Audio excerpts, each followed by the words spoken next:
Bonjour et bienvenue sur encore un podcast tech. Une sélection du meilleur de la tech, 2 fois par mois. Bonjour Rémi, comment vas-tu? Très très bien. Et toi? Eh ben écoute, impeccable. Nous venons de passer la rentrée. On est en plein, alors, on est plein rentrée. Les vacances sont déjà loin. Exactement. Et je tenais à souhaiter à tout le monde et à toi, bienvenue sur encore un podcast tech. Bienvenue à tous. C'est reparti. Alors aujourd'hui, on a sélectionné 3 sujets pour entrer directement dans le bain. Est-ce que tu veux les présenter, Greg? Bien sûr, bien sûr. Donc trois sujets bien différents. Le premier, c'est comment les compagnies tech manipulent les médias. Alors, ça paraît un peu pompeux comme terme, mais vous allez voir, c'est beaucoup plus simple que ce qu'on peut imaginer. Les NFT, dont on a parlé respectivement dans le newsletter, et je crois qu'on en a même déjà parlé là rapidement, qui deviennent désormais hors de contrôle. Ça, tu vas nous en parler. Et puis, pour terminer, je vous parlerai d'une application qui s'appelle Sofa et qui permet d'organiser vos loisirs. J'en dis pas plus. Génial, génial. Écoute, avant de rentrer dans les Avant, sujets, ouais, peut-être. Vas-y. un grand merci peut-être à tous les auditeurs qui nous ont écoutés depuis maintenant 6 épisodes. On est au 7e et ils nous ont fait des feedbacks. Merci beaucoup. On a appris que des gens nous ont écoutés sur la route des vacances cet été, donc ça fait chaud au cœur. Donc merci beaucoup pour votre attention. Voilà, et puis on a eu également des feedbacks sur des idées, sur des suggestions, voilà, pas mal de choses sur lesquelles on réfléchit ensemble. Voilà, tout ça pour dire que ce podcast est vraiment un terrain de jeu pour nous et voilà, il n'est pas du tout exclu qu'on inaugure d'autres formats, d'autres variations autour du sujet. Mais en tout cas, voilà, on réfléchit à tout ça et on prend encore une fois tout feedback. Tout à fait. Alors, premier sujet, comment les compagnies tech manipulent les médias? Yes, alors ça c'est un sujet dont je voulais absolument parler et échanger avec toi. J'en ai pas parlé dans ma newsletter. Pourquoi? Parce que je pense que c'est un sujet voilà, qui va te parler aussi un petit peu et qui fait en fait référence à une vidéo que j'ai découvert en fait il y a quelques jours seulement. Elle est sortie je crois il y a 2-3 jours d'un YouTuber que je ne connaissais absolument pas qui s'appelle Mr. Who's the Boss. Et alors c'est hallucinant parce qu'en fait, c'est un YouTuber qui a quand même 8 millions d'abonnés. Donc, c'est quand même assez fou de se dire encore qu'il existe, tu vois, sur des sujets, moi, qui m'intéressent, des mecs qui ont 8 millions Ouais, et d'abonnés qu'on et connaît que pas. je découvre encore voilà, via l'indice de recommandation de YouTube. Et du coup, c'est, voilà, donc, ce Mr. Was the Boss, donc c'est un YouTuber tech, comme il y en a plein. Et il a fait une vidéo croisée avec Marques Brownlee, qui est pour moi, je pense, le plus gros YouTuber tech au monde. Mm-hmm. Voilà, tant par la communauté que par les moyens, que par la qualité de ce qu'il produit. Enfin, c'est vraiment un peu l'état de l'art. Et donc, ils ont fait une vidéo croisée. Donc, eux, c'est des influenceurs, tech, personnes qui tiennent c'est des YouTubers. Et en fait, dans cette vidéo, ils décortiquent comment les marques, comment les compagnies tech manipulent les médias. Et donc, ils expliquent quelques artifices auxquels eux, en tant qu'influenceurs, ou ont été soumis. Mm-hmm. Et donc, ils nous donnent un petit peu voilà, le revers un petit peu de tout ça, vraiment de leur point de vue. Et ça, c'est hyper intéressant parce qu'en général, tu n'as pas tellement ce type de transparence. Donc, en fait, ils te donnent vraiment des exemples très précis. Pourquoi je voulais t'en parler? Pourquoi je voulais en parler pendant ce podcast? C'est parce que toi et moi, on s'est rencontrés autour voilà, d'un site tech dans lequel on avait des relations aussi avec des médias et on avait des échanges de produits, voire des dons, voire des... Et en fait, voilà, tout ça, c'est pas nouveau, ça a plus d'une dizaine d'années ce qu'on faisait. Et ça marche, c'est même encore amplifié aujourd'hui, mais les recettes utilisées existent toujours. Et voilà, je trouvais hyper intéressant la manière dont ces youtubeurs les évoquaient. Alors, je vais bien entendu vous dire en quoi ça consiste, tout en vous en laissant suffisamment pour avoir envie de regarder la vidéo, qu'on mettra bien entendu en note. En gros, voilà, ce qu'il faut retenir, c'est qu'aujourd'hui, quand on est youtubeur tech, on reçoit des produits ou on est contacté par des marques pour parler de produits. Et en fait, les marques en fait utilisent différents artifices pour finalement obtenir de la visibilité à bon marché des influenceurs. Parce qu'il faut savoir qu'aujourd'hui, pour une marque, si elle veut faire parler de ses produits, il existe des moyens gratuits ou payants, Mm-hmm. soit de l'organique, soit du payant. Le payant, une des choses assez visibles, c'est par exemple une pub avant une vidéo YouTube, ou par exemple sur les réseaux sociaux, ou ce genre de choses, une pub à la télé. Et puis il y a le gratuit ou le semi-gratuit qui peut consister notamment à envoyer un exemplaire d'un appareil à un YouTuber, à un influenceur, pour qu'il en parle. Et donc, en fait, ça, c'est un peu le fonctionnement de base. Et autour de ça, finalement, les médias utilisent différentes ficelles pour, finalement, s'assurer qu'un produit aura une opinion favorable de la part des influenceurs. Parce que c'est vrai qu'un influenceur qui dit du mal d'un produit, ça peut faire pas mal de mal. Alors, pour entrer dans le vif du sujet, quelques exemples quelques exemples de cas où voilà, un influenceur peut être voilà, un peu manipulé par les médias, c'est le don. Il arrive souvent, tu le vois souvent en permanence, sur Instagram ou sur YouTube, on te fait gagner les derniers écouteurs, le dernier téléphone, le truc. Les YouTubeurs ont souvent des choses à faire gagner. Pourquoi ils ont des trucs à faire gagner C'est les marques qui leur donnent des appareils à faire gagner. Et en fait, le truc, c'est que c'est toujours intéressant pour un YouTuber ou pour un influenceur de faire gagner quelque chose parce que du coup, il récompense sa communauté, il peut offrir quelque chose et il peut, les techniques aujourd'hui pour faire gagner, il faut s'abonner, plus liker, plus truc, donc ça génère aussi de l'engagement pour la marque et pour l'influenceur. Donc ça, c'est plutôt intéressant pour un influenceur. Et pour la marque, en fait, le vice, c'est que si tu envoies un produit pour que tu le fasses gagner à ta communauté, comment tu vas parler de ce produit ? Tu vas pas en parler mal. Ben oui. Tu vas pas dire ces écouteurs qu'on m'a donné l'exemple du coup Mr. Who's the Boss, il donnait l'exemple d'écouteurs récemment sortis d'une marque inconnue qui a fait gagner pas mal d'écouteurs. Il disait en fait comment je vais parler moi de ce produit-là. Je vais pas dire il est pourri et je vous le fais gagner. Donc forcément si j'ai une dotation, je vais forcément minorer les points négatifs du produit. Donc c'est un petit conseil en même temps, c'est si on vous fait gagner un produit, méfiez-vous de l'avis qui en est donné par l'influenceur. Autre cas, les embargos. Alors les embargos, c'est quoi ? C'est en gros le fait d'avoir accès à un produit soit avant son annonce, soit avant sa commercialisation, et de demander à chaque personne de la presse ou youtubeur de sortir sa review au même moment. Et en fait, le fait de faire ça, finalement, ça a plusieurs effets de bord. Le premier, c'est... alors, il existe différents types d'embargo. Il nous expliquait que certaines marques voulaient faire un premier embargo, finalement, pour une prise en main du produit, et un deuxième embargo pour la sortie du produit. Ouais, bien sûr. Mais, par exemple, pour la prise en main, vous n'avez pas le droit de dire des choses hyper importantes sur le produit, genre, là, pour reprendre l'exemple des écouteurs, il n'avait pas le droit de dire, en gros, est-ce qu'elles étaient confortables et est-ce que le son était bon. Ouais. Du coup, il dit, mais en fait, je dis quoi du coup du produit si des écouteurs, je peux pas dire s'ils sont confortables ou s'ils sont bons. Donc, ils ont refusé. Tu vois, c'est vraiment des youtubeurs qui ont du poids. Donc, ils peuvent aussi négocier avec des marques. Et du coup, deuxième embargo, là, au moment de la sortie du produit. Et en fait, tous les organes sortent finalement leurs tests au même moment. Et potentiellement, pour des gens qui auraient précommandé, en fait, tu peux te retrouver à avoir des reviews qui arrivent après que tu aies éventuellement fait une précommande. L'intérêt des précommandes pour les fabricants. Exactement. Donc ça, t'as ce vice-là. Tu as le vice aussi des produits sur lesquels on annonce des fonctionnalités quand le produit est annoncé.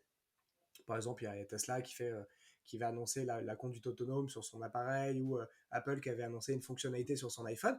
Et quand l'appareil sort, la fonctionnalité n'est pas disponible. Qu'est-ce qui se passe en fait à ce moment-là ? Toi, tu fais ta review, tu vas dire que tu n'as pas testé la fonctionnalité, mais qu'elle existe quand même. Donc en fait, tu vas te positionner sur une fonctionnalité qui a été mise en avant par le fabricant comme très différenciante. Et en fait, ce qui se passe, c'est qu'elle va sortir quelques semaines après, qu'elle sera beaucoup moins impressionnante que prévu. Du coup, toi, en fait, ta review, tu en auras un peu parlé, mais sans dire que tu l'as testé parce que tu l'as pas testé. Et quelques semaines après, quand tu vas la tester et que tu vas dire que c'est pas terrible, tu vas revenir sur ta review, mais ce sera trop tard. En fait, le message qu'aura voulu faire passer la marque, on a cette fonctionnalité innovante, aura été transmis dans les reviews. Ouais. Voilà, et puis tu as quelques autres exemples, je vais pas tous les citer, mais tu as quelques autres exemples, comme tout ce qui est sortir des choses du contexte. Il prenait un exemple, le fameux youtubeur, il disait, voilà, moi, sur un téléphone, j'ai dit que c'est le meilleur de Samsung. Et Samsung, en fait, ils m'ont pas prévenu, ils ont pris cette citation, Et ils l'ont mis sur leur page d'accueil de leur site internet pour dire voilà, c'est le meilleur de Samsung. Et du coup, en fait, ils ont complètement sorti le truc du contexte. Moi, ce que je voulais dire, c'est que par rapport à ce qu'a fait Samsung dans le passé, par rapport à ce qu'ils sont capables de faire, par rapport à leurs contraintes, c'est bien. Mais en fait, quand tu prends juste la phrase, ça te sort complètement du contexte. Et il fait l'exercice dans la vidéo, il disait, bah voilà, regardez ce produit dont tout le monde a dit qu'il était pourri, je vais vous montrer qu'en fait, si on sort les choses du contexte, on peut faire dire à tous les youtubeurs quelque chose de super positif sur un produit très négatif. Donc en fait, il y a un vrai enjeu quand des marques, si tu veux, sortent des contenus des contextes, parce que voilà, tout est rédigé vraiment assez finement, hein, quand tu es des youtubeurs comme ça, chaque ligne, chaque mot qui est prononcé, il est tourné, il est réfléchi, et donc à un moment donné, quand tu prends juste un morceau de ça pour essayer de le caser, pour finalement le pervertir, tu peux complètement t'approprier finalement la légitimité d'un youtubeur et quelque part même le délégitimiser, puisque en fait voilà, c'est comme si nous on tire un extrait de ce qu'on est en train de se dire, et qu'on le ressent dans un tout autre contexte. En fait potentiellement ça peut vraiment vouloir dire l'inverse de ce qu'on voulait dire. Là c'est pareil, et eux ils peuvent en être également victimes. Voilà, il y a encore un ou deux exemples dans la vidéo. Franchement, c'est hyper bien fait. Je vous recommande au passage ce youtubeur qui a un accent anglais et qui est vraiment, c'est écrit au cordeau. C'est hyper bien monté. Enfin voilà, je suis assez fan. J'ai découvert ça par hasard. Et j'aime bien en fait le côté la balle de ping-pong, puisque c'est deux youtubeurs tech qui chacun va donner un point de vue pour lequel ils pensent que les médias le manipulent. Donc c'est une sorte de duo. Assez intéressant comme format, et voilà, je vous encourage à jeter un œil.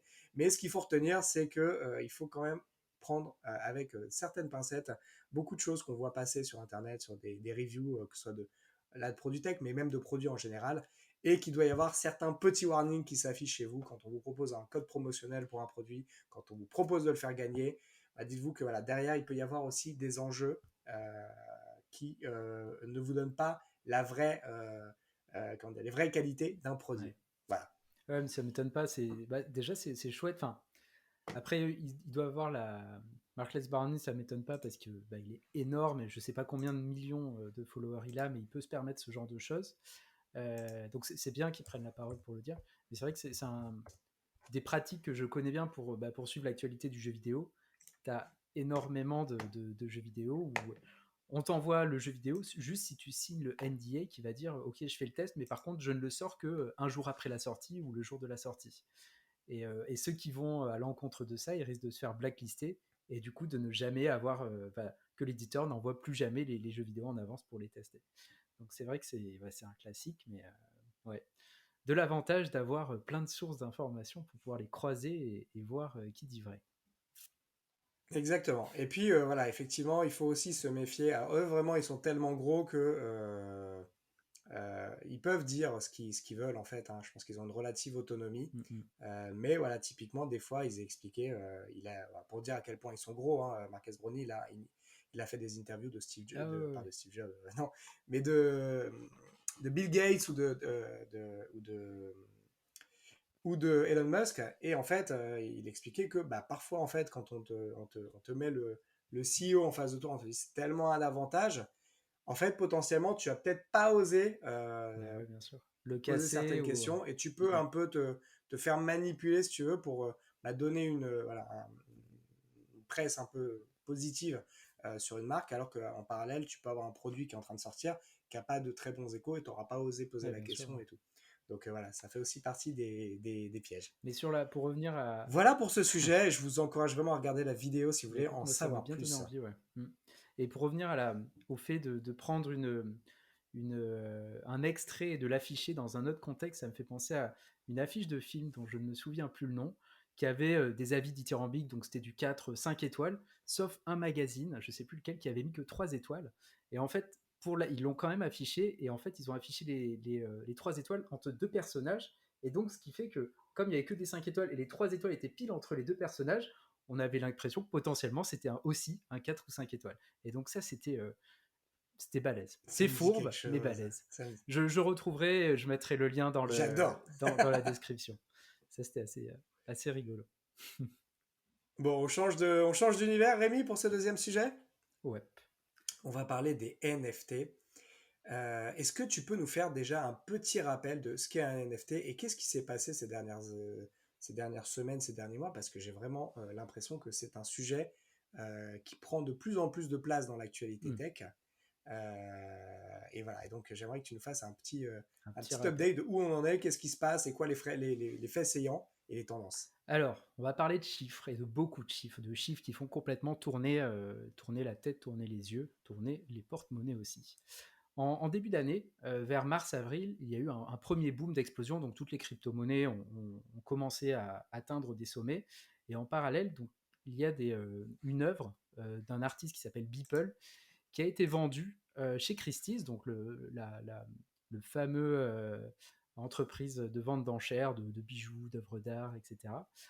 Cette œuvre qui s'appelle Every Day is the First 5000 Days a été vendue à peu près 70 millions de dollars.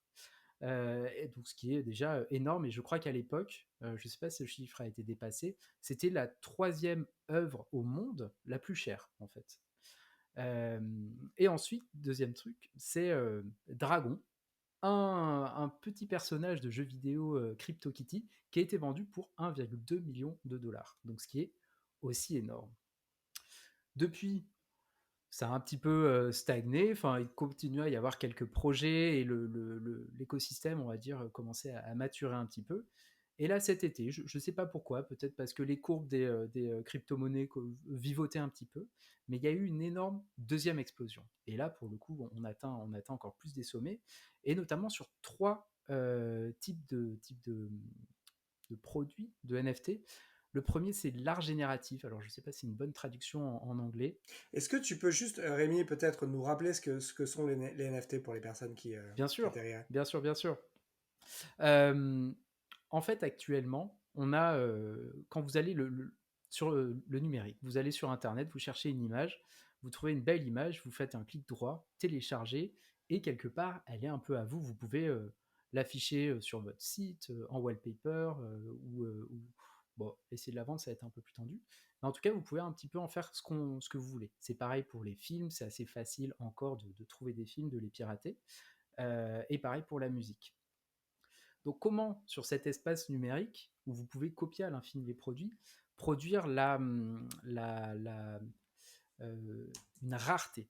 C'est à ça que répondent en fait les NFT, donc qui veut dire non-fungible token. En français, on pourrait appeler ça objet non fongible. C'est-à-dire que la différence entre fongible et non fongible, fongible, c'est un billet d'1 euro par exemple, un billet de 10, on peut le diviser en 10 pièces de 1 euro. C'est-à-dire que c'est un bien qui il est fongible. On peut avoir des quantités. C'est comme la pâte à modeler, c'est fongible. Le riz, c'est fongible. Vous pouvez avoir plein de grains. Euh, alors que des éléments non fongibles, ça va être par exemple une voiture. Une voiture, elle est là, c'est un bien physique, on ne peut pas la découper parce que sinon elle ne marchera plus. Pareil pour une œuvre d'art, la Joconde, on ne peut pas vraiment la découper, sinon ça va faire arracher des cheveux à certaines personnes. Et bien les NFT, c'est pareil, ça apporte cette rareté, cette unicité à des éléments numériques. Et quand je dis éléments numériques, ça va être tout type d'éléments numériques. Ça peut être un tweet, ça peut être une image, ça peut être un film, ça peut être une œuvre d'art, je crois que j'ai déjà dit, une musique, c'est vraiment, ou un objet dans un jeu vidéo, comme une épée magique par exemple. Donc c'est vraiment, on rend unique un bout de code en quelque sorte. Et qui dit rare, qui dit cher. Parce que forcément, l'humain, classiquement, il est à la recherche des ressources qui sont rares. Et dès qu'on lui dit que quelque chose est rare, il y a un truc un peu bizarre qui se passe dans nos cerveaux et d'un coup, on dégénère un peu et on se dit ah je le veux, je le veux, je le veux. Et donc c'est ce qui s'est passé. Donc cet été, ça a vraiment re-explosé. Donc sur l'art génératif, par exemple, le generative art en anglais, je pense, en fait, c'est de l'art qui va être généré à partir de bouts de code. Vous avez un petit programme, vous le donnez, vous le nourrissez d'éléments comme, je sais pas, votre nom, votre prénom, votre date de naissance, et il va générer une œuvre d'art à partir de ça. Ensuite, vous avez les jeux vidéo, qui sont un énorme segment sur lequel je pense que le NFC s'y prête beaucoup, et j'expliquerai un petit peu plus en détail tout à l'heure. Mais surtout, ce qui a vraiment explosé, c'est des personnages générés aléatoirement, donc comme les œuvres d'art, que les gens utilisent comme image de profil sur les réseaux sociaux, notamment. Et ça, vous avez dû voir des gens avec des profils de tête de singe, de tête de pingouin ou autre. Exactement, plein. Et donc ça, c'est ce qui a explosé. Donc 3 exemples. En image de profil, vous avez le fameux Bored Ape Yacht Club, donc le club des singes qui s'ennuient, qui sont générés, donc c'est une série de, je crois, 10 000, mais je ne suis pas sûr, 10 000 images de singes de toutes sortes, qui sont élaborées à partir de 170 traits différents. Et donc ça va être la présence d'une casquette, des yeux qui sont bien grands ouverts, un sourire, un cigare, plein de trucs comme ça. Et le moins cher à côté, donc dans ce projet, ce qu'on appelle le floor price, c'est 42 Ethereum. Donc c'est-à-dire là aujourd'hui on est le 3 septembre, le cours est dans les 3000 euros d'un Ethereum, donc ce qui fait un total d'environ 140 000 euros pour une petite image que vous allez afficher sur votre page de profil. Ensuite vous avez au niveau des jeux, un jeu qui explose les compteurs, c'est Axie Infinity, sur lequel en fait c'est un peu comme des Pokémon, vous développez, vous faites grandir des petits bonhommes rigolos, et vous les faites se battre entre eux, vous les faites évoluer, vous les faites se reproduire pour en créer d'autres. Et en août, ce jeu a dépassé le milliard de dollars de transactions, donc à l'intérieur du jeu en un seul mois, ce qui est énorme. Et tous les jours, il y a 1 million de personnes qui jouent à ce jeu. Et donc c'est assez fou parce que dans certains pays comme l'Indonésie, qui se sont mis à fond sur ce jeu, et il y a pas mal de personnes qui arrivent à vivre de ça, parce qu'ils sont arrivés assez tôt, et du coup ils ont un revenu récurrent grâce à ça, et dans ces périodes où il y a eu plein de confinements, c'est vrai que ça a permis à pas mal de gens d'en vivre.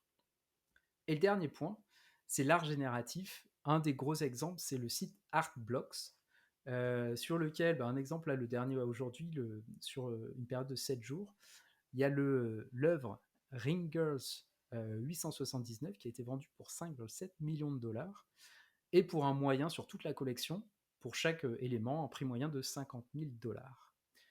Donc c'est énorme, énorme. Ouais, c'est du délire, c'est des chiffres vraiment qui donnent le tournis. Et ça sert à quoi tout ça en fait? Et bien comme je le disais, comme c'est rare, on a un truc qui se dérègle un petit peu dans notre cerveau et qui nous fait dire ah je le veux. Donc si c'est rare, ça doit être cher. Et en fait c'est l'exemple par exemple des singes, celui qui a été vendu le plus cher, ça se compte en millions d'euros, l'a été parce qu'en fait il a plein de traits qui lui sont uniques. Il a je sais plus un fond doré, il a des étincelles dans les yeux, en fait des items qui vont faire que cette image particulièrement elle est hyper rare. Et donc, comme c'est un truc qui ne va jamais réavoir lieu, bah, vous pouvez vous dire, ah bah ça vaut de l'argent. Donc, bon, moi je pense qu'on est dans une bulle, je le pensais déjà en avril-mai, mais du coup c'est allé encore plus loin, donc on est dans une bulle qui grossit. On va voir si ça continue. Mais ce qui est intéressant, c'est que les NFT, tu as quand même un vrai usage. Tu peux l'utiliser, moi, l'exemple auquel je pense le plus, c'est les jeux vidéo. Actuellement, tu as beaucoup d'éditeurs qui proposent dans leurs jeux vidéo d'acheter contre du vrai argent une décoration d'armes, un chapeau magique, des choses comme ça.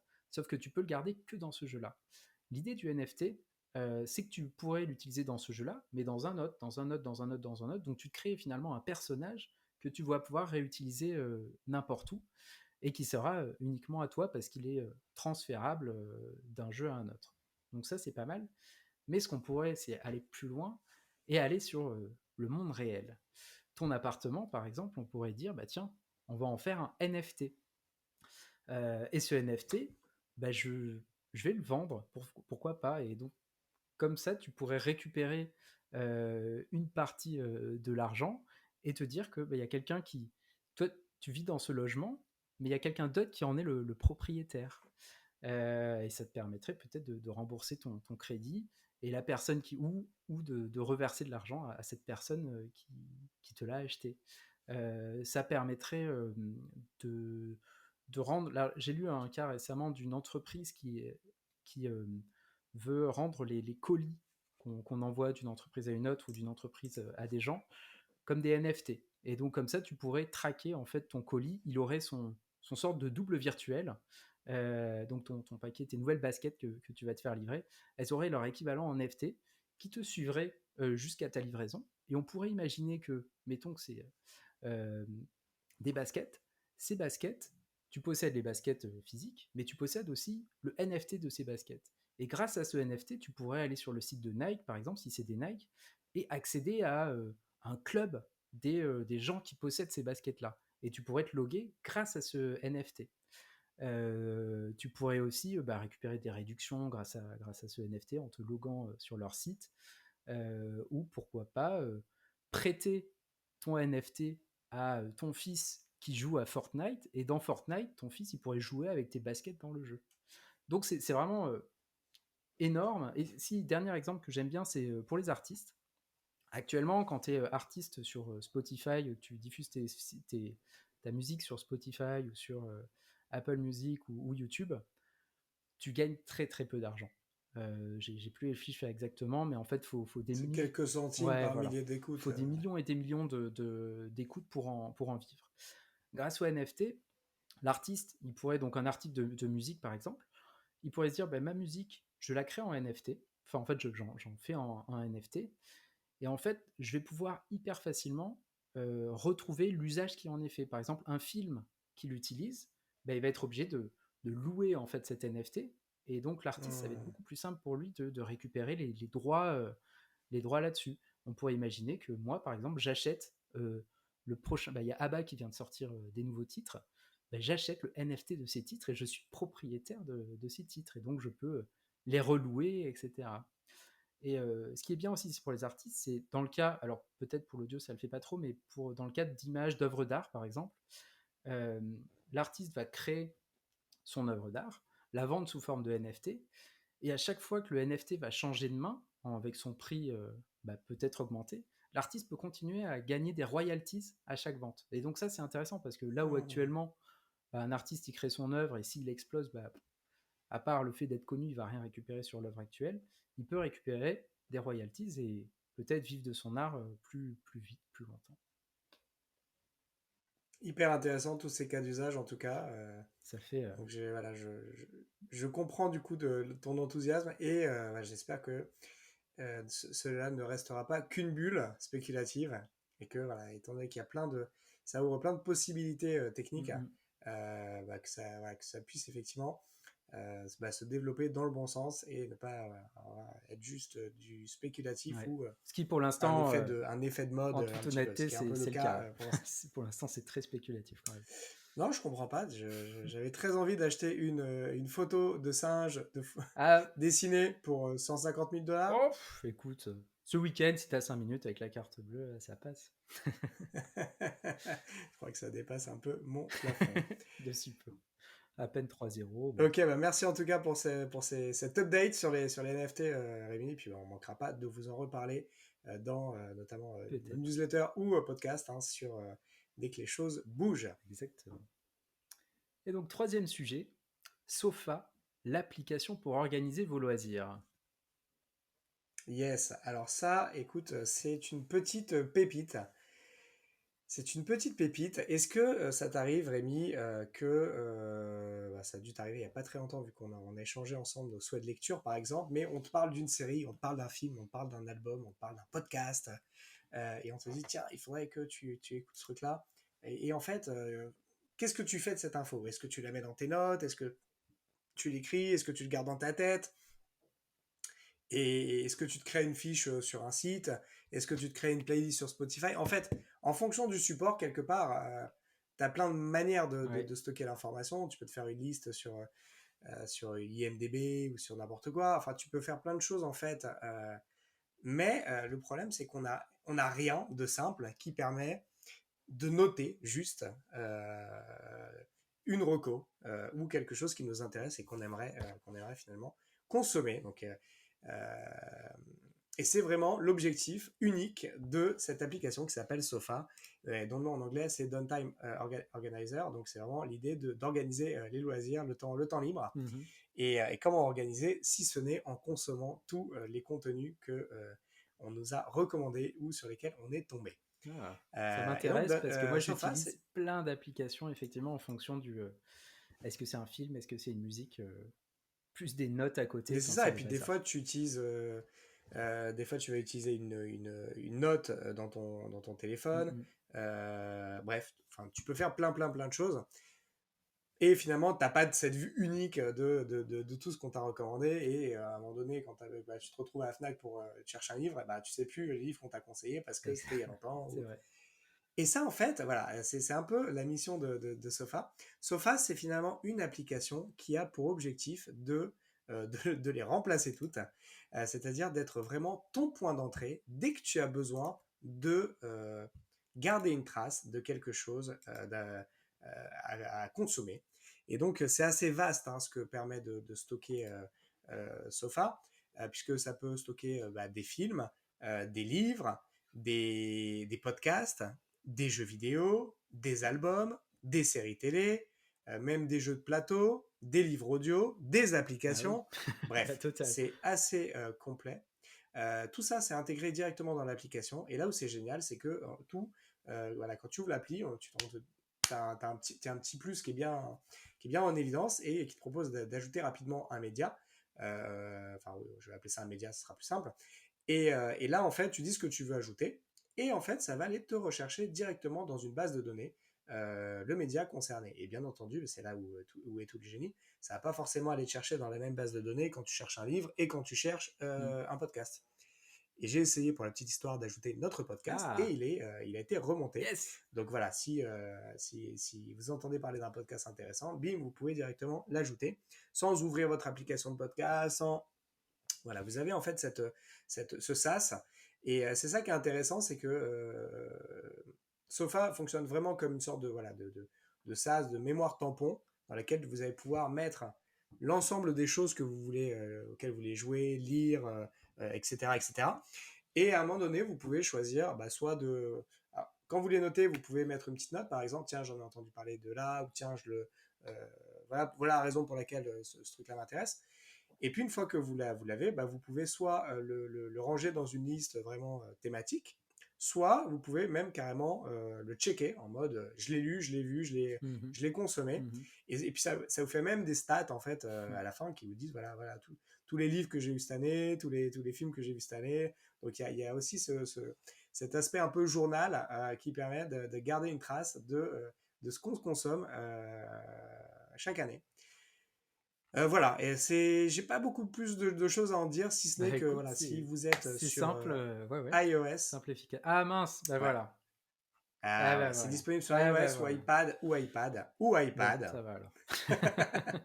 Mais c'est vrai que l'intérêt du truc, c'est que tu puisses y accéder n'importe où et n'importe quand. Donc c'est vrai que ça marche un peu mieux aussi, pour être honnête, quand tu as ton iPhone pas Ouais. loin. Mais c'est vrai que voilà, je trouve le concept. Alors honnêtement, il y a plein d'apps qui font ce genre de truc, Eh ben pas tant que ça, mais non. rares sont celles qui.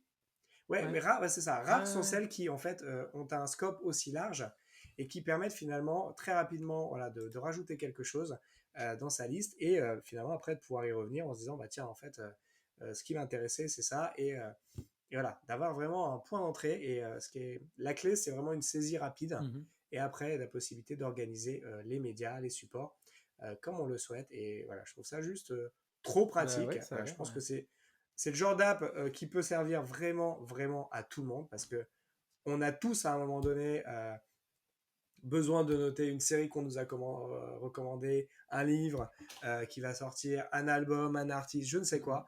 Et en fait, vraiment, le fait d'avoir un endroit centralisé pour stocker ça, c'est juste top. Donc voilà, je voulais vous la partager.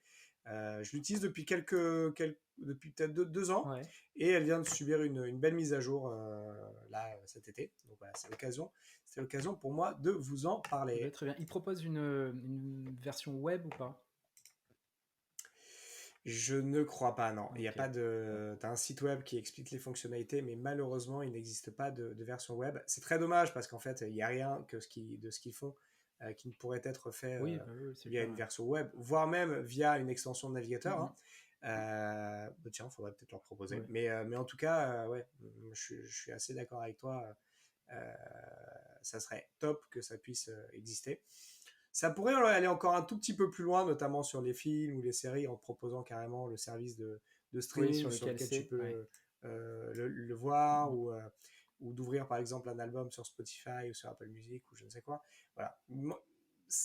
c'est pas complet, si tu veux, mais pour la partie stockage de choses à voir et à faire, c'est quand même, voilà, ça fait peu de choses, mais ça les fait très, très, très bien. Et c'est gratuit ? Voilà, c'est gratuit. Il existe une version payante qui permet de rajouter des fonctionnalités. Ouais. Donc, c'est gratuit sans pub. Et la version payante apporte quelques trucs qui sont nice to have, mais Ouais. vraiment, vraiment pas du tout obligatoire. Ok. Cool. Bah, merci pour cette reco. Je vais Voilà. aller tester tout à l'heure. Parfait. Super. Bah écoute, je crois qu'on a fait le tour du sujet Absolument. pour cet épisode Merci de rentrée. beaucoup pour votre attention pour ce 7e épisode. Si l'épisode vous a plu, bien sûr, et que vous souhaitez nous aider, laissez votre avis sur Apple Podcast, c'est ça qui est le plus utilisé, parce que c'est difficile de percer, et donc on vous en sera vraiment gré. J'abonde, puisque effectivement le podcast c'est un des trucs les plus difficiles à découvrir. On est aussi sur YouTube, hein, on le répète pas assez, mais voilà, nous sommes aussi sur YouTube. Donc si vous préférez YouTube au podcast, vous avez juste à nous chercher sur Et voir YouTube, nos têtes. ou tout simplement aller sur exactement et notre super fond. Exactement. Et aller sur encore un podcast.tech, et là il y a tous les liens pour nous trouver, retrouver, nous écrire, nous contacter. Donc voilà, il n'y a pas de. Et puis je le rappelle, il y a nos newsletters. C'est vrai ça, c'est vrai. Alors j'en profite pour te féliciter, Rémi, puisque tu as été d'une régularité exemplaire cet été. Tu n'as pas cassé la chaîne. Et donc tu as pu maintenir finalement la régularité hebdo de tes newsletters. Mais je pensais que les news tech allaient se tarir, mais pas du tout. C'était même un peu la folie, donc j'ai dû continuer. Il fallait quelqu'un pour tenir la barre. Donc il y a des choses à raconter. Exactement. J'ai été plus fainéant que toi, puisque j'ai déconnecté un gros mois. Mais en tout cas, voilà, nous sommes de retour. Au moment où vous écoutez l'épisode, nos newsletters sont de toute manière dans vos boîtes tous les dimanches pour le Brief Tech. Brief Tech, le brief.tech, exactement. tout simplement. Exactement. Et tous les mardis sur ma newsletter qui est gregtayeb.substack.com. Voilà, donc vous pouvez nous retrouver ici ou là. Et si cette newsletter vous a plu, partagez. Si cet épisode vous a plu, partagez. Si vous voulez nous laisser un commentaire, n'hésitez pas. Il y a tous les liens dans les notes de l'émission.